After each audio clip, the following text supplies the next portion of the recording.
Let's give a very warm round of applause to Matt DeMeo. Thank you, Alex. Thank you. Thank you, everybody. Thank you for those kind words. And he gave me an awful lot to live up to today, didn't he?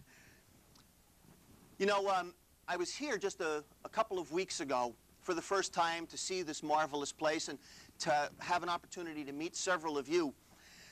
And at the end of several hours of enjoyable time that I had spent with Alex, he gave me the invitation to come and make a presentation before all of you today.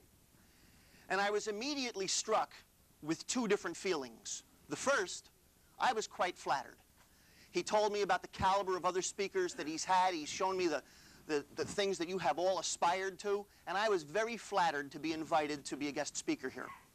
The second feeling I had was panic, because he had waltzed me around and had an opportunity to introduce me to just a blinding number of people in a little bit, and I knew that he had already given me the reputation that if he meets you once for 2 seconds, he's going to remember you forever. And so, starting with that, I'd like to, I had an opportunity to meet some of you only for the very first time about 2 weeks ago or so, and some of you I met for 5 or 6 seconds at the back of the room here today. So as I call on you, just please stand up. Irene Zamek. By the way, Irene's husband's name is Charlie, whom I've never met. This is Carol. Andrew Zick.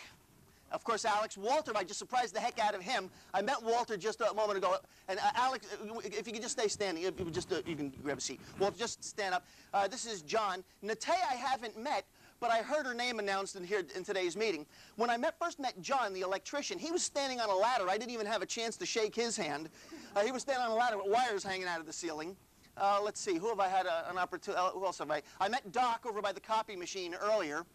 Let's see, over here in this row, we've got Kim DiGiacomo. I met Kim over by the photocopier as well. Her hair was up that day, and we discovered that we know a lot of different people in common. And I met Sharon. By the way, congratulations to both Sharon and Nate. This is Darlene. Nathan I met for the first time today a little while ago. This is Doug Friedman. This is Rena, Andrea, Joe, Howard. I have a good friend of mine in the room today. He told me that he was a business associate, but Ferdy Guevara over here is beyond just a business associate. He and I have been friends for a while. We've been associated a number of different times. This is Dee, who's really in the Christmas spirit. Howard Fusatola III, Ralph Fusatola III, who graduated from Rutgers University. This is Joe Pellegrino. This is Ed.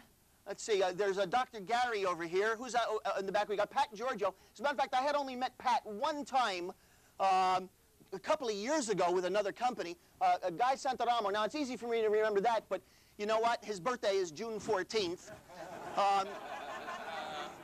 Dr. Albert.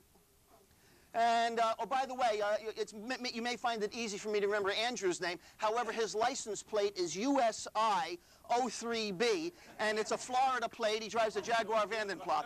Thank you. Oh, and there's Ken, my cameraman in the back, who was hidden from view. Oh, by the way, I also know Mark over here. Mark in the computer room. As you were standing up, I should have gone from the back of the room to the front. Now, what's our blood type?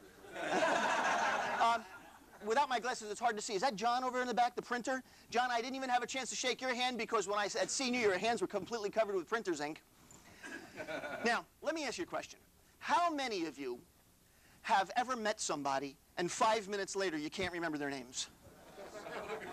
How many of you have ever put down your keys or your eyeglasses and later on you have to ransack the house trying to find them? You're on treasure hunt all the time. How many of you have ever read a book, you get to the bottom of the page, and you can't remember anything you just read?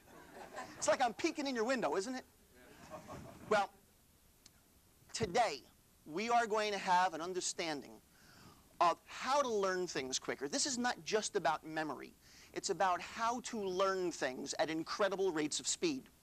Now, as Alex had pointed out, I do a lot of lecturing at colleges and universities. Recently, I was at Montclair State University as a guest of Dr. Rob Gilbert, who's a very good friend of mine. And Dr. Gilbert was heading up a program for freshman students that have a high risk of dropping out. And he invited me to come in and assist them. Well, I was in there for the second time, and Dr. Gilbert had me standing out in the hallway when a professor that was in the office next to the classroom where I was teaching wandered by. And he said to me, he says, "So, was is it you're teaching?" And I said, "Well, Professor, my name is Matt DeMeo, and I teach high-performance learning. I teach people how to learn anything and everything faster and better. People can learn things at incredible rates of speed." And he said, "So what's the rush?" You know, I went, okay. Well, here's what I'd like to do. I have a couple of quick demonstrations that I'd like to do for you. And then the real point that I'm here is not for me to show you what I can do. Because let's face it, who cares if I can do all this stuff? You only care if I can show you how to do it too. So I'm going to show you a couple of interesting demonstrations to give you an understanding of what I mean by being able to absorb things at unbelievable rates of speed. And then I'll start to show you how to do it.